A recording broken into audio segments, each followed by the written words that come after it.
As the course progresses, you'll have several opportunities to test your knowledge of Node.js and Redis by completing a series of programming challenges. Each programming challenge involves writing some of the various data access methods that the application uses. Each completed challenge takes you a step closer to having a completely working Solar dashboard. In this unit, we'll walk through a sample programming challenge and see how to complete it. You should follow along with your own copy of the project. After this unit, you'll be given the opportunity to complete your first challenge on your own.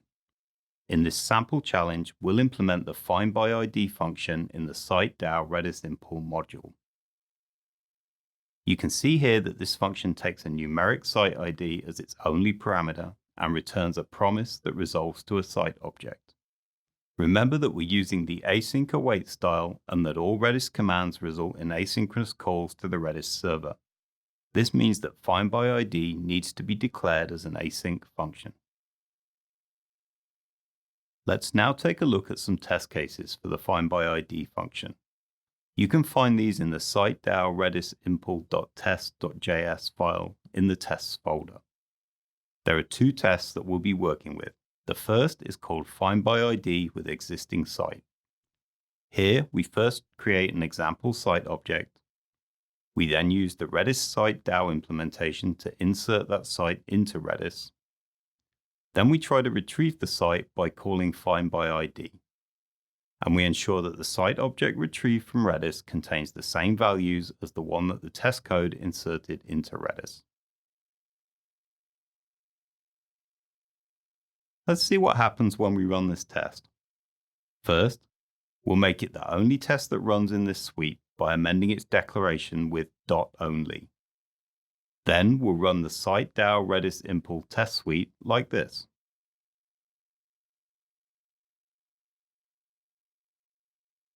As expected, the test has failed.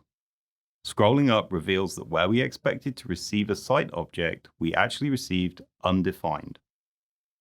Let's attempt to add the correct implementation. First, I get the application's connected Node Redis client instance. Now, I know I need to generate the key that points to the Redis hash containing the site's data.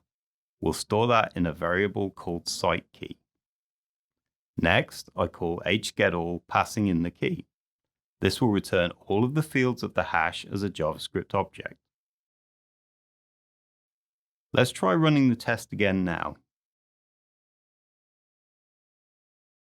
You may be surprised that it still fails. If we check the output, we can see that we're getting a site object back, but some of the numeric data is enclosed in strings. So the site doesn't quite match what the test expects. Returning to the code, we'll need to make a small change. Redis hashes store all values as strings, so we'll need to do some work to convert some of our site's data fields to numbers before returning the site hash object. Site-DAO redis impl contains a function named remap that can do this for us. As we see here, it takes an object containing site hash values from Redis and uses the parseIn and parseFloat functions to convert some of the fields from strings to numbers. Note that this function also unflattens the optional latitude and longitude values, reversing the changes to the object structure that we saw the flatten function perform in the DAO's insert function.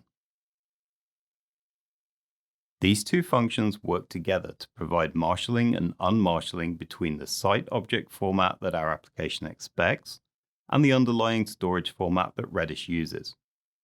So returning to findById, I'll call the remap function, passing it the site hash object that Redis returns, and that should do it. Let's run the test one more time. And it's working. We have one more test case to satisfy.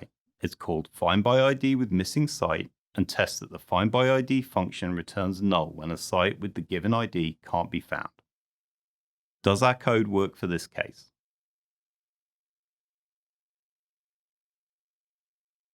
Running the test shows that it fails.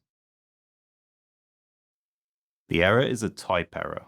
We can see from the output that the value of site hash was null, causing the remap function to fail. This means that we must have tried to remap a null site object.